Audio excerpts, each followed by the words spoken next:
আচ্ছা এই টাকাগুলো কি আপনি কোন লাইন থেকে কামাই করছেন একটু বলেন তো আমারে? কোন লাইন দিয়ে এই টাকা? ওরে সর্বনাশ, এত টাকা! আচ্ছা আপনি আপনি কি চাকরি করেন? তাহলে এত টাকা কই পেলেন?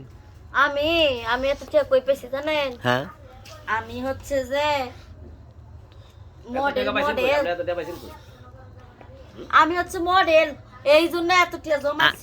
আমরা শুনছি একটা মডেলটা দেয় হলো 1000 টাকা 1500 টাকা, আপনি এত টাকা পাইলেন? আপনি কোন মডেল? স্যার কে বলেছে হ্যাঁ? 1000 টাকা দেন? আপনি কোন মডেল এটা আমি একটু জানতে চাই। এর দাম কত জানেন? আপনি কথা বলবেন না, আমি এখানে শুনতে আছি। আপনি আপনি কোন মডেল এত টাকা নিয়ে আইছেন? বান্ডিলের artist-এর দাম কত আপনি সর্বনাশ! জানেন? এই এত টাকা আমি কি করছি জানেন?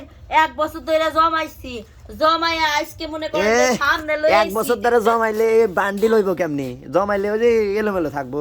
এনে এই প্যাকেটে আছে কে? আমি এটি নিয়ে গেছিলাম ব্যাংকে, নিয়ে যাইয়া সিল মাইরা আনছি, সিল। আপনি আমারে বোকা পাইছেন? সিল মারছেন, এটা পিন মারছেন, সিল মারছেন। আপনি আমারে বোকা পাইছেন? হ্যাঁ? হ্যাঁ? আপনি সিল মারছেন? ডিপ জল তো তাই কয়, আই পাট খেতে যাবি, কয় সিল মেরে দিবি। ও আচ্ছা আচ্ছা, আমি তো এই সিলই এই মার- সিল মারবার। এই যে ম্যাডাম, এত টাকা নিয়ে আপনারা সর্বনাশ। আমারে দুই একটা দিবেন, আমি আপনার সারা জীবন কাজ করে যাম গা। যে কাজ দিবেন সেই কাজই করবো। কি কাজ করে দেবেন? আপনি আমারে যে কাজ দিবেন আমি সেই কাজই করবো, বুঝছেন? হ্যাঁ? না না, লাগবো না।